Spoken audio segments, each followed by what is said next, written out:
When was the last time someone called you a little bitch? I mean, who even says that? For Congresswoman Lauren Boebert, it was just last month. And even weirder, it came from her own colleague, Congresswoman Marjorie Greene, right on the House floor. Greene just got kicked out of the far-right House Freedom Caucus for this stunt. No one has ever been kicked out of the House Freedom Caucus.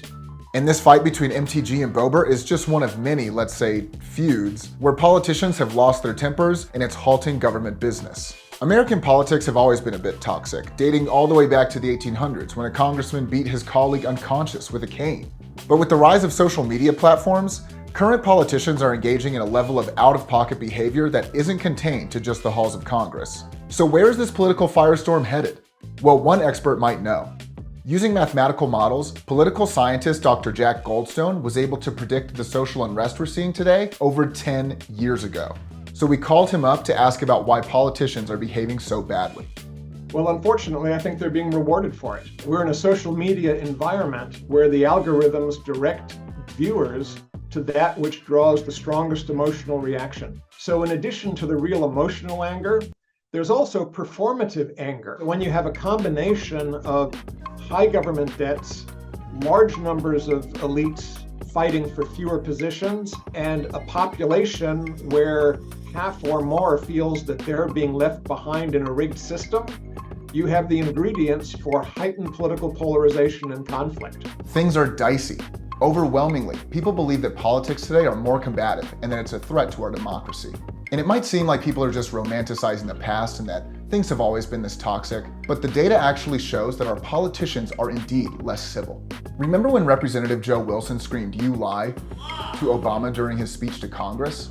It was immediately met with boos, and high-ranking members of Congress were publicly furious. Totally disrespectful, no place for it, and he should apologize immediately. And later that night, Wilson did in fact apologize, saying, "I extend sincere apologies to the president for this lack of civility."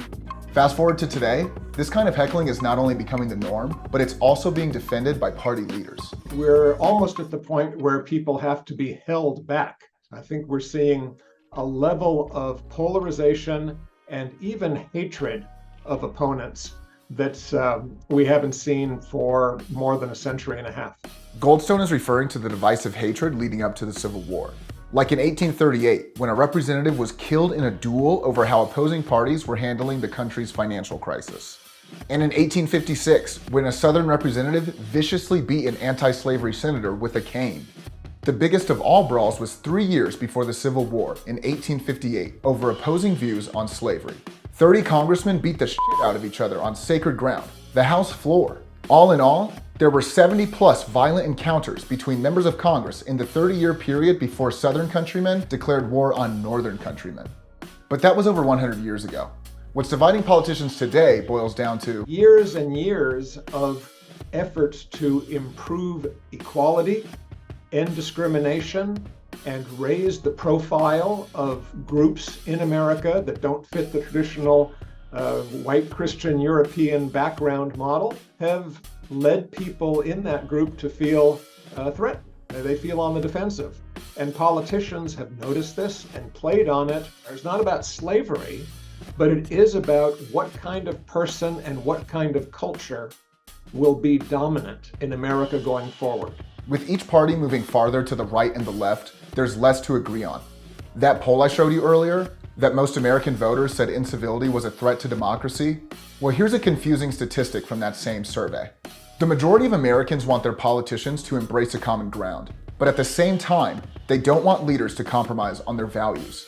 So wait, is that an impossible ask? Everybody wants to show, hey, I am the most extreme, I'm the most angry and determined, and if you're not being strong enough in opposing what we want to oppose, then I'm going to push you out of the way, and I'm going to become the leader of the anti-Democrat or anti-MAGA group. Goldstone's model indicates this turbulent time we're in can be mathematically predicted by a variety of factors, including government dysfunction, societal division, GDP per capita, life expectancy, average heights, the number of new millionaires, and the level of political polarization. We're in this moment now. How long do you think it's going to last? So this is just where we are as a country.